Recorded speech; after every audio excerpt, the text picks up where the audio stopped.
بسم اللہ الرحمن الرحیم، الصلاۃ والسلام علیک یا سیدی یا رسول اللہ وعلی آلہ وصحابہ یا سیدی یا حبیب اللہ۔ ایک خوبصورت واقعے کے ساتھ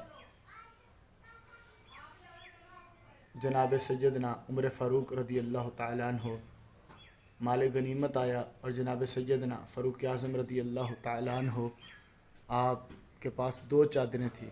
آپ نے سب کو ایک ایک چادر بانٹی اور آپ بھی ایک چادر لی، اور ایک چادر آپ نے اپنے بیٹے کی لے کر فرمایا کہ مجھے خطبہ جمعہ دینے دو۔ جب جمعہ کا خطبہ شروع ہوا تو ایک بندہ کھڑا ہوا اور اس نے کہا، عمر تو نے انصاف نہیں کیا، ہم سب کو ایک ایک چادر دی اور خود تو 2 چادریں استعمال کر رہا ہے۔ جناب سیدنا فاروق اعظم رضی اللہ تعالیٰ عنہ نے یہ نہیں کہا کہ میں تو بادشاہ ہوں، تو کون ہوتا ہے مجھے پوچھنے والا۔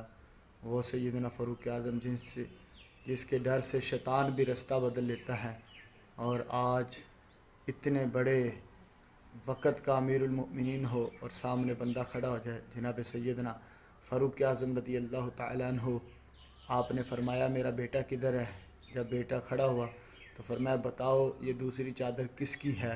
تو اس نے کہا یہ ایک چادر میری ہے اور ایک میرے بابا کی ہے۔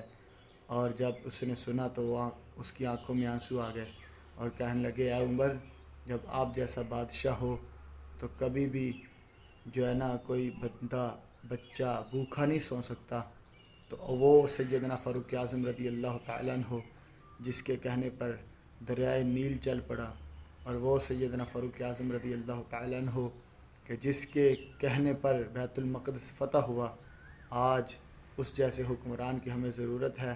جناب سیدنا فاروق اعظم رضی اللہ تعالیٰ عنہ کی سیرت پر عمل کیجیے اور ایسے حکمران ڈھونڈیے جو سیدنا فاروق اعظم کی سیرت پر عمل کرے۔ اللہ تعالی ہم سب کو جزائے